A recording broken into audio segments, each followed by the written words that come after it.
Do you think this makes my head look big? Man, you are such an embarrassment. Yeah.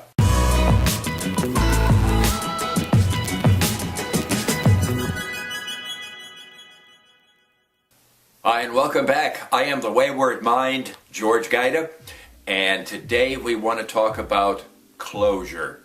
Typically, a number of us will gather on a full moon evening, not to do anything weird or anything like that, but just to celebrate the month, really.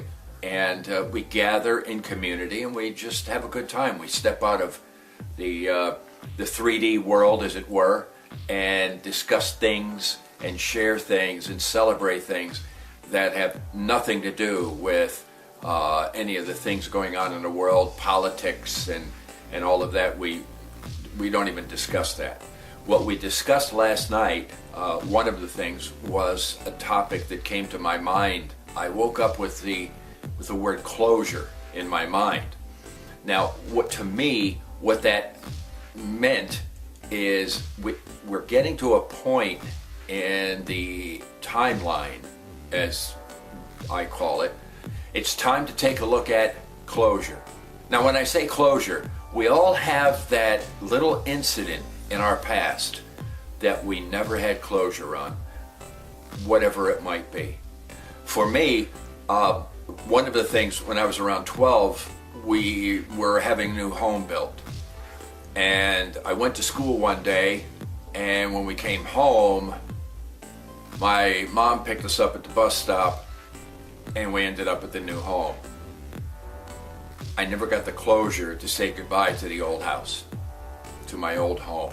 I spent the first 12 years there.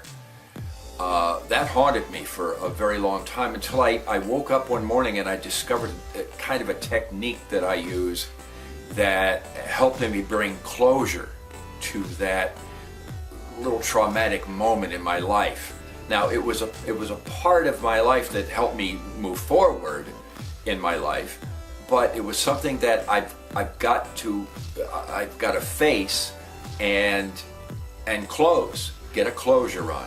So here's what I did, and I'd like to share this with you in an effort to, maybe it'll help you. I hope it will.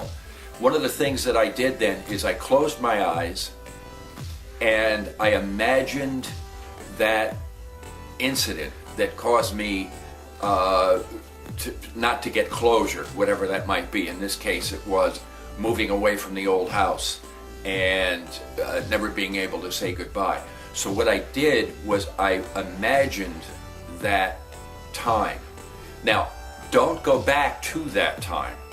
That's one of the things I found. Don't go back to it. Bring that time forward to now, to where you are now, because you are not the same person you were back. I wasn't the same person back when I was 12 years old. So going back to being 12, I am going to see that from the perspective of a 12-year-old. I can now look at it from a perspective of an older adult and look at it objectively instead of subjectively. In other words, I didn't see the situation from behind my own eyes. What I did was I stood off to the side and watched myself say goodbye to the house. I walked through every single room. I went through the backyard where I played a lot when I was a kid, and I said goodbye. And it brought closure to that moment that haunted me for so long. A number of people last night who said thanks for sharing that, because they had some things that they were having difficulty getting closure on. And so that technique of seeing it objectively, not subjectively. Step off to the side like a movie camera and watch it from the eyes that you have now, not the eyes you had then.